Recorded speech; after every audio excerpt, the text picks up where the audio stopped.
Thanksgiving is just like food, football, and fun.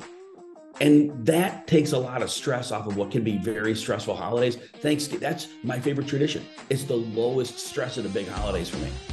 We're going to put that on a t-shirt here. We're going to put that on a t-shirt so every time that we're on air, food, football, fun, the triple F, the triple threat, the triple F, baby. What's going on, folks, and happy Thanksgiving. Welcome into Monkey Knife Fights Thanksgiving Day preview show. We've got 3 games. We've got Jim Coventry. I'm Connor Rowntree. And Jim, before we get started, so I had my first American Thanksgiving last year. I guess you guys just Thanksgiving. So I had my first Thanksgiving last year. Went down to LA, spent some time with the family. I was watching the early game, the Bears-Lions game, and John Madden comes on the screen. Obviously, he's not. It's a clip of John Madden. He's not there anymore. Wow, sorry, guys, that was a bit of a downer. Anyway, he says this thing called a turducken. Jim, what is your take on a turducken? Have you ever had one? Do you recommend it? I have not had a turducken. I know that many of the butcher shops will create those for you, but yeah, right. It's the turkey, the duck, and the chicken. It sounds like the greatest thing of all time. It does. It does. And you know what? John Madden, talk about a larger than life personality. Who else to come up? And he probably didn't invent it. I'm sure it was around, but I give him credit for it anyway. But to come up with a larger than life Thanksgiving ritual. Yeah, that's John Madden. Love that guy. Yeah, well, whether he created it or not, he commercialized it, and that is the recognized, right? I mean, it's just, that was the coolest thing I think I've ever seen. It got me so excited, and I wish I was going back down this year, but I'll have to wait till next year to try my turducken. Now, let's get into this game now. Josh Allen, man, he came back last week. He came back with a vengeance. The Bills looked good, and his line on Monkey Knife Fight right now, 235.5 yards with 40 rushing yards against. I feel like this line's extremely low, unless I'm missing something, because this Lions team is awful. Yes, they looked good last week against the Giants, but the Giants have an inflated record. And I'm talking very inflated, like a bouncy castle. So what we need to look at here is the fact, it's Josh Allen 290.5. Pardon me. Little banged up. I'm still going to take the more on it. I love that. I love that line. More on Josh Allen. You know, Connor, when we look at this game, we realize Josh Allen has been under 210 yards in 2 of his last 3 games. So I think the number is low because of those recent performances. But like you said, we got to look at the matchup here. The first thing is the Lions have a bottom 3 pressure rate. They're not putting any pressure on Allen, and they're the worst coverage group. These are per PFF, these numbers, against the pass. And Jeff Okudah suffered a concussion on Sunday, and Dan Campbell, the coach, said he's not playing, so we don't expect him to play. So now that worst secondary loses their best player, and how do you game plan? Of course you could run on them too, but Buffalo doesn't want to run the ball unless they have to, so they're airing it out here. Josh Allen goes over, right? I got Josh Allen with 330 yards. He might hit 300 in the first half. So yeah, we're going more. Oh, wow. That's like music to my ears. Now, obviously not if you're a Lions fan. It's a tough year. Get used to it. It's you guys have to be used to it by now. I think Buffalo just goes in and slaps them around. I really don't see any which way but loose. They just played a home game there a week ago. They're more than comfortable in the stadium. Yes. Let's get it going. All right, Jared Goff, though. This is an interesting one because I feel like the game script that is presented for this early game is going to need him to throw the ball to keep pace. Otherwise, I don't see him getting 245.5 in a million years. However, if he's down, as you say, if Josh Allen's putting up 300 yards in the aerial attack for the Bills, is looking like General George Patton, just executing blitzes down the field, then Jared Goff, he's going to have to throw for more. You know, you're right. And let me go back 1 second with Josh Allen.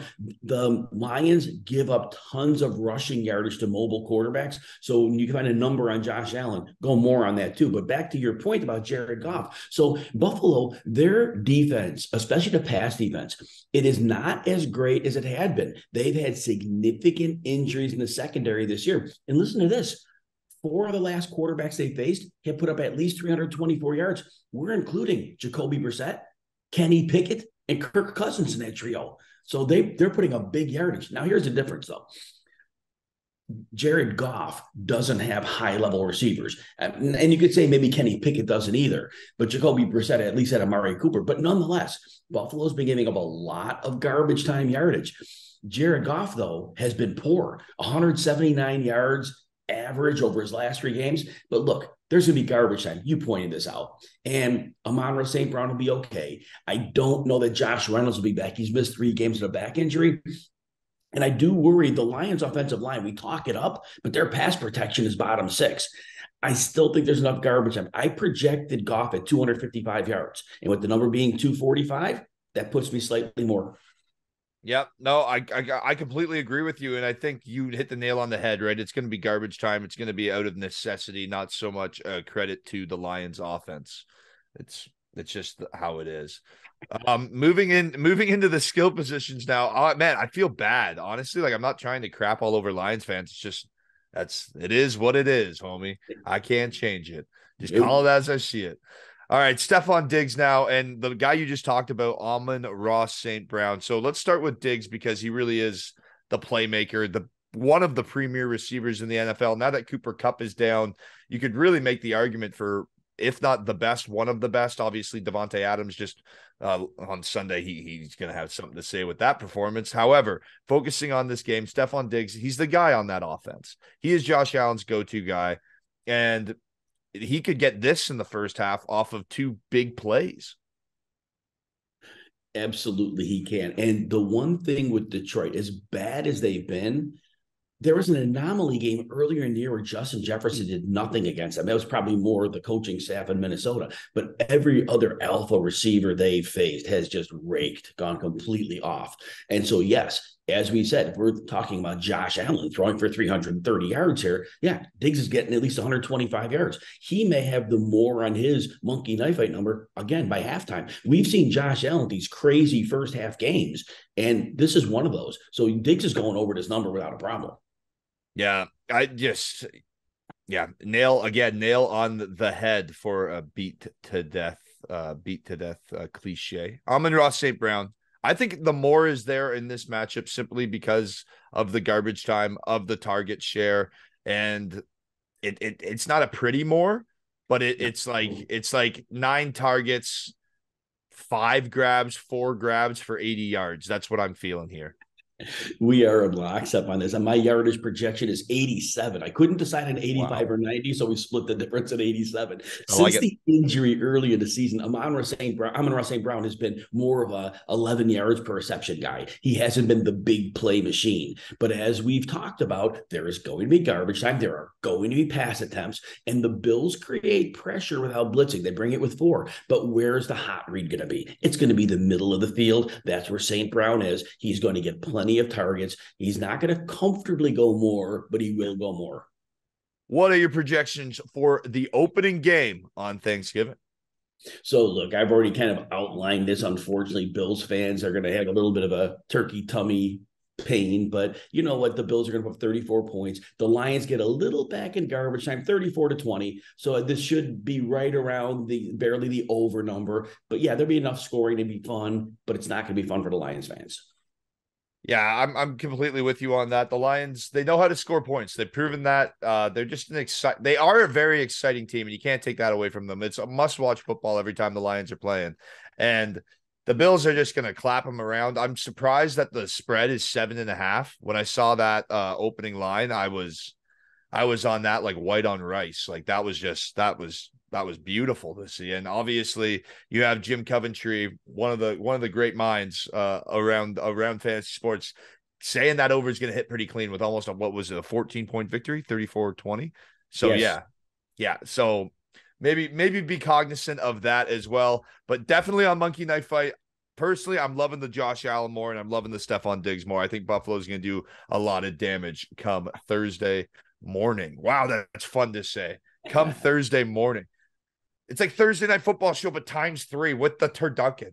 Let's go, baby. All right, Giants versus Cowboys. Moving on.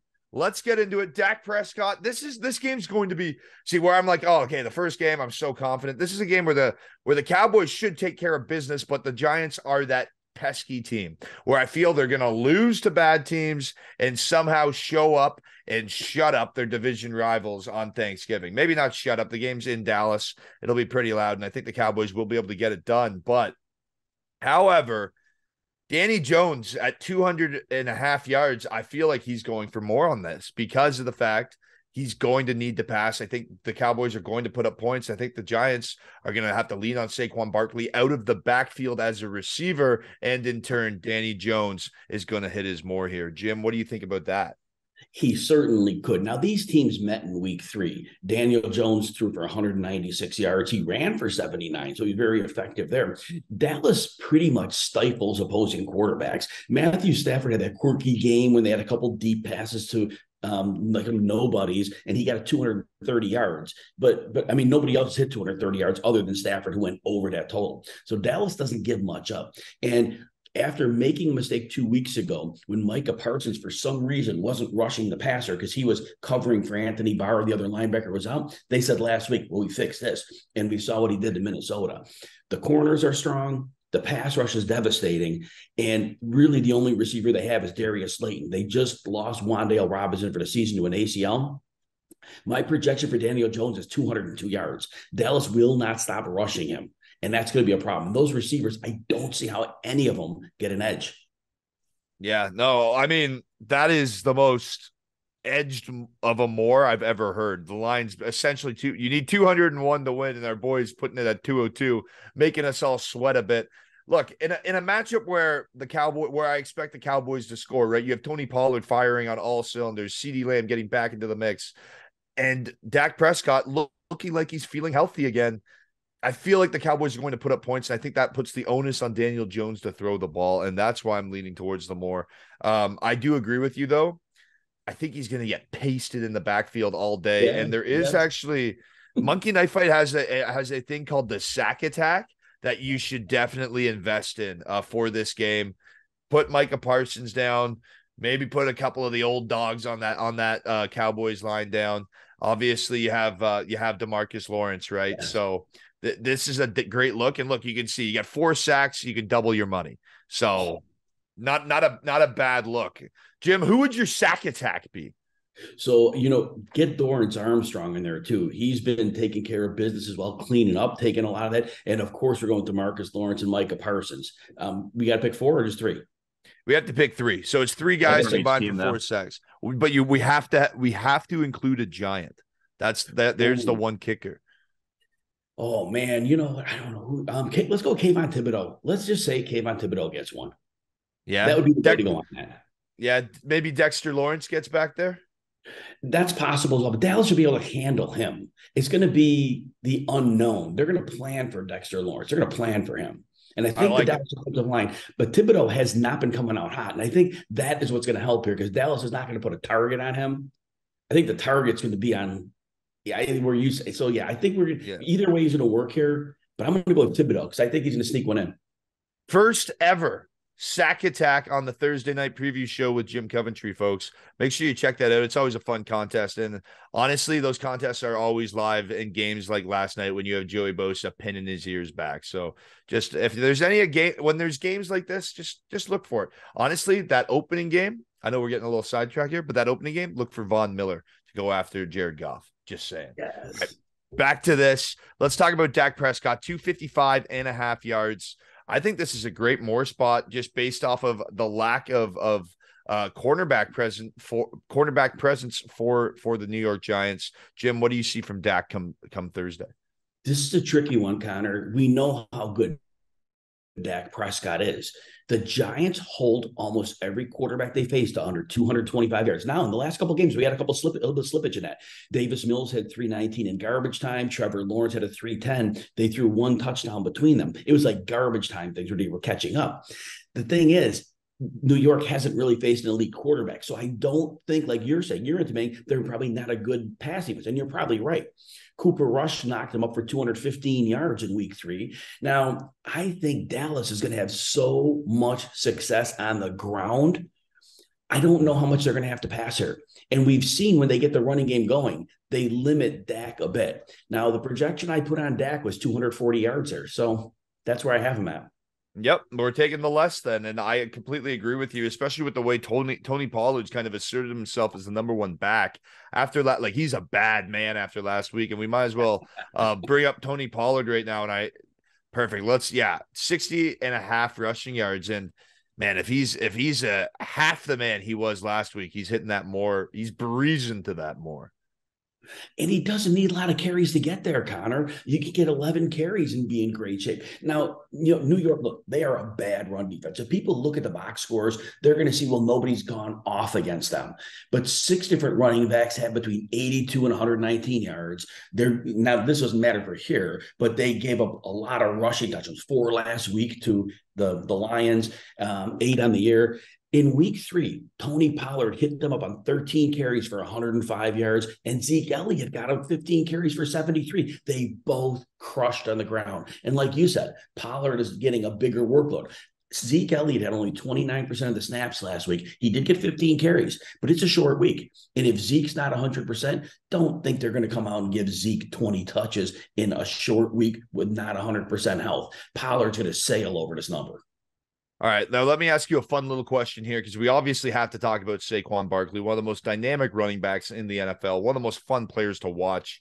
Anytime he's on primetime, it is must-watch TV. What do you think is more likely? His line of 85.5 rush yards or his fantasy point total of 17.5? That's a great question, Connor. And we're going to go with the fantasy points over here. What we've seen in the last week. Now, you want to attack Dallas on the ground. We understand that. But Dallas also realizes the need to go after the run. Now, Barkley went 14 carries for 81 yards in week 3 against Dallas. And Dallas now has film on them. They know what to expect. And Barkley's been limited in 2 of the last 3 games. He shredded the Texans. But against Seattle, 20 carries for 53 yards. Against Detroit last week, 15 carries for 22 yards. What teams are doing now is they're saying, you know what, Daniel Jones, go ahead and beat us because we don't think you can. We're going to put extra bodies in the box. We know what the blocking scheme that you're using is, and now we're going to take Barkley out. Barkley gets done as a receiver. He probably scores a touchdown, but the yardage, nope, he's not going to get there. Less. Yeah, no, yeah, and remember one thing that I always have to note when we talk about the fantasy points on Monkey Knife Fight is every single catch is a point, is a fantasy point. The PPR, and he had 5 targets last week. 2 weeks ago, he had another 5 targets. He's averaging about 5 targets a game, and he's a great pass catching back. And especially if Daniel Jones is going to be running for his life, as Jim has alluded to with this Dallas pass rush, and it's just a recipe for checkdowns. He's going to look like Andy Dalton out there. Just check down. Jimmy Garoppolo. Jimmy Garoppolo is going to win a Super Bowl this year by checking the ball down to his tight end or his new running back, and and handing it off to his wide receiver. Mark my words. Just watch. And the one long pass to Kittle was a blown up play where he floated the ball short. Kittle went down to his shoelaces to pick it up and then turned around and went for 20. Anyway, two defenders ran into each other. There you go. They're check down wizards. We're looking for Saquon Barkley to be a check down wizard from Danny Dimes this week. Now, CeeDee Lamb, we have to talk about his performance here. 79.5 yards. Jim, how much damage does CeeDee Lamb inflict on this Giants team come Thursday? Again, this is a tough one because the Dallas offense often limits CeeDee Lamb. That's been the biggest problem. Now, the Giants haven't allowed a 100-yard receiver, and they've only allowed 6 touchdowns to the receiver position. CeeDee Lamb, though, with Cooper Rush in week 3, he went for 87 yards and a touchdown, and he dropped a long touchdown near the end of the first half of that game. So he had their number. And here's when I dig into the matchup, I realized slot receivers kill the Giants. Christian Kirk, 96 yards, was one of the most recent ones, but the slot receivers have killed them. And Lamb, over 60% of the time in the slot. So you know what? Those big plays are going to be there. There may not be a ton of passing yards for Prescott, but CeeDee Lamb, again, not by a lot, but he's going over here. Wow. I love that breakdown. The cheeky slot play. Absolutely love it, Jim. That's why we bring you on to the show. All right, folks, let's move on. I guess it's the main event of the evening because it's the last game, and it's a fun one just because of all the narratives going in. The Vikings were exposed at last. I faded them so hard. I can't believe Dallas was only a 1.5 point favorite. I loved it. And, I'm a Bears fan, so I kind of fade the Vikings automatically, but no. Like this needed to happen. Someone put them in their place. They were losing by 17 points to Buffalo. Buffalo forgot there was a fourth quarter. They had already started packing for for Detroit at that point. Now you get a matchup where I think the under is going to come into play here, because if there's anyone that can scheme to stop you, it's Bill Belichick. And if he stacks the box to take away the run, or stacks the box pre-snap and then they fall out into a pass coverage, Kirk Cousins doesn't read defenses like that. Kirk Cousins is the best, worst clutch quarterback of all time, and it makes sense. He is a terrible quarterback, but when the game is on the line, this guy finds ways to win. You're so right about that. And, I was watching that Dallas game against Minnesota last week, and we hear the narrative about Kirk in primetime, or obviously headline games. That was a headline game. It was a big game on the afternoon slate. And man, it just really looked bad. And what do you do now? I think New England, though, I think what we see here is a team that's kind of a paper tiger. They haven't played anybody for the most part.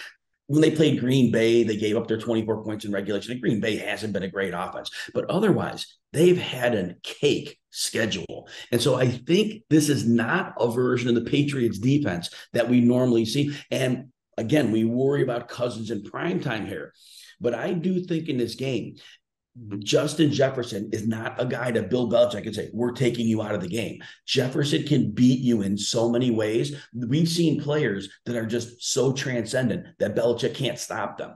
I think that Jefferson is going to get his, and that's going to help Cousins. But I think Cousins is only getting to 235 pass yards here. Yeah, as I said, I have very little faith in him unless there's garbage time to collect it. And I think this game's going to be a bit of a dogfight where they're leaning on the run game. I think both teams are going to lean on the run game, try to find holes. The clock will tick, and that's why I'm taking the under. And because I'm taking the under on the overall game, it's going to lead to a lot of lesses from these quarterbacks on their passing yards. Mac Jones, I'm also taking the less. Yeah, Mac Jones is in trouble here. I mean, he's not a good quarterback. Now, there are some factors that are going in his advantage in this game. That, first of all, the Vikings are a legit shut-down run defense. Now, I know Dallas got them, but Tony Pollard killed him through the air. Pollard had 90 yards receiving and a couple touchdowns. But that said, you can't run on Minnesota. And Minnesota gets a pass rush. But the offensive line in New England is good. They can at least stall that off. And what does that leave? Opportunities in the pass game. Cam Dantzler, who has been one of their better corners, he's out. And so now this is a bad pass defense without a corner and an offensive line that can slow some pass rush. And so ultimately, I think, how Mac Jones has an occasional sneaky game where Devontae Parker comes out of nowhere, gets 100 yards through the air. I see that here. I see that he can throw it up downfield, and I don't think the secondary to Vikings can give them enough resistance. I'm putting Mac Jones on 240 yards in this game, Connor. 240. Whoa. Because they can't run, because I don't think they can run the ball. And I think they realize that going in. I think they're going to do play action to try it. And like I said, it's going to be a couple long plays that we don't typically see. Wow. You just got me excited for this game. Whoa. All right. Let me ask you this then. We'll flip back to the Vikings in a second. So you're saying Mac Jones, and now obviously Ramondre Stevenson has been a monster in that backfield.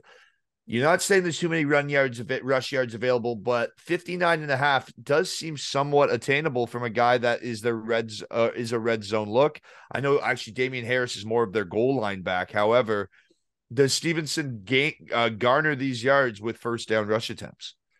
Oh my gosh, Connor. So I'm doing a projection. My projection, again, I couldn't split between 55 and 60. So I land on 58. And where's the monkey knife fight number? 59.5. I think that this is a tough game. This run defense is legit. And there's not going to be room to run.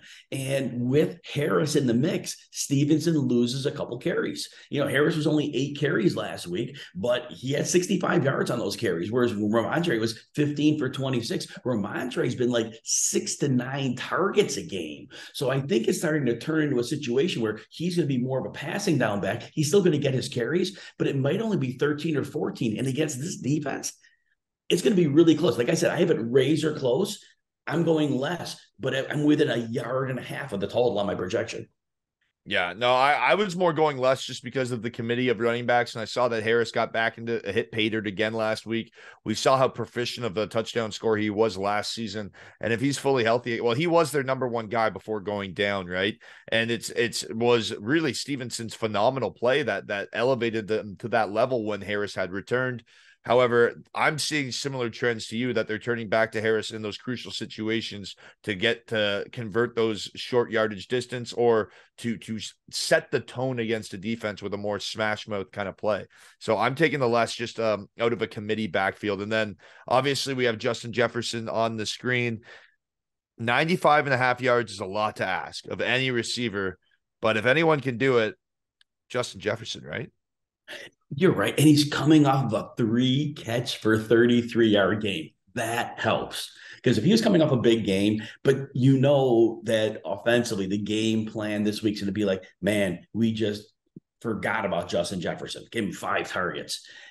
He's had 115 or more yards in 2 of his last 3 games. Last week was the down week. So he consistently hits that number. And like we said earlier, I know Bill Belichick wants to take away the top weapon in the game. You can't take away Justin Jefferson.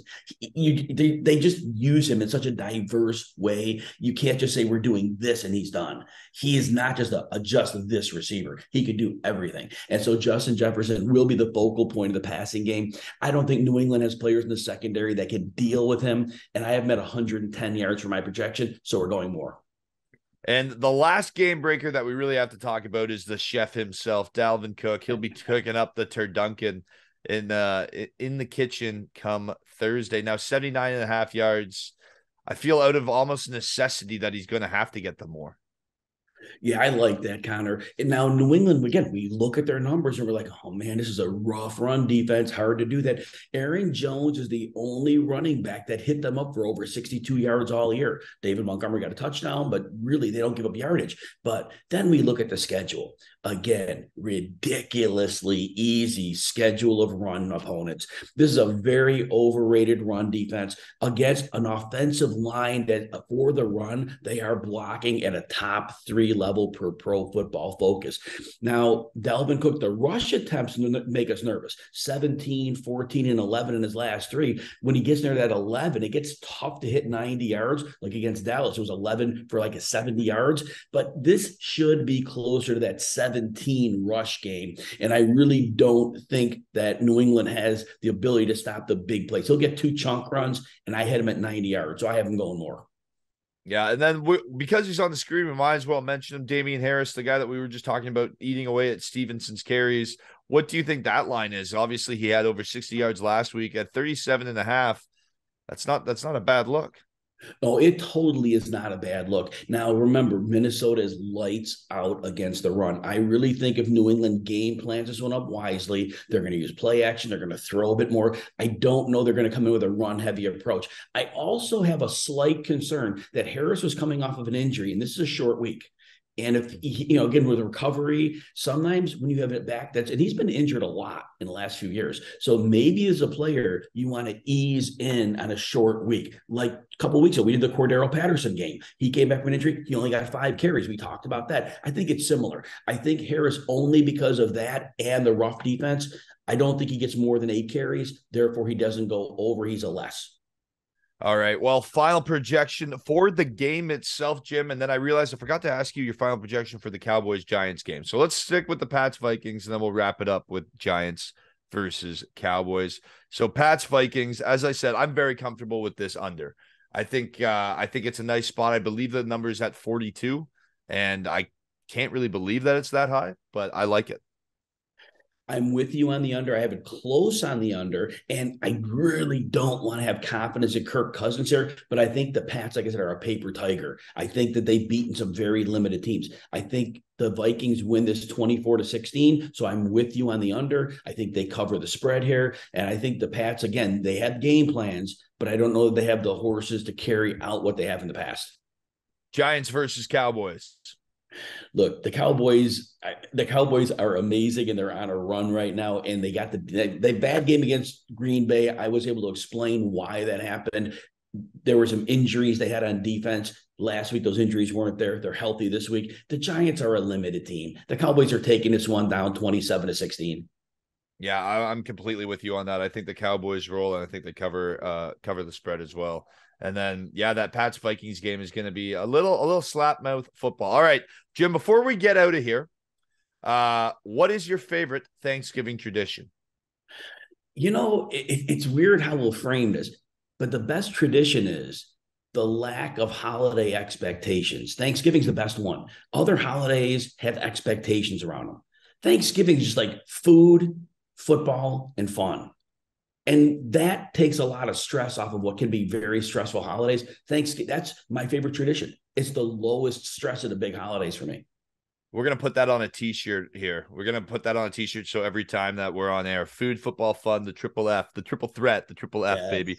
Jim, let all the people know at home watching where they can get all your great content. Yeah, you can get a ton of my stuff on Twitter at Jim Coventry NFL, as long as Twitter's still alive. We'll see how long that works out for. But for right now, it is. And actually, I'll be doing a deep dive on all three of these games on the RotoWire YouTube page on Wednesday morning. So we'll definitely break these all down, all the nuts and bolts. But obviously, on RotoWire, Sirius XM channel 87, the fantasy sports channel. I'm on every Saturday and Sunday. You can catch me there. And again, thanks for listening to Connor and myself. We love talking to everybody about football. Yeah, no, it's always such a fun time whenever we do this Thursday night show. I think we always kind of wrap it up by just saying how much we love to do this show on Monkey Knife Fight, and that we're so grateful to have this platform. So thank you guys so much. And if you guys have any questions, I know we've been reaching out on Twitter. I'm sorry that I've been silent over the last week. My phone broke. I've been locked out of my Twitter. I still haven't gotten into my Snapchat, but I'm back. Don't worry. So any questions, any shout outs, we'll be on it and we'll be active. So at MKF, at Jim Coventry, you can see his at Jim Coventry NFL. You see it right there, and you can see me at Sports with Tree. All right, folks, thank you so much. Happy Thanksgiving and enjoy the football.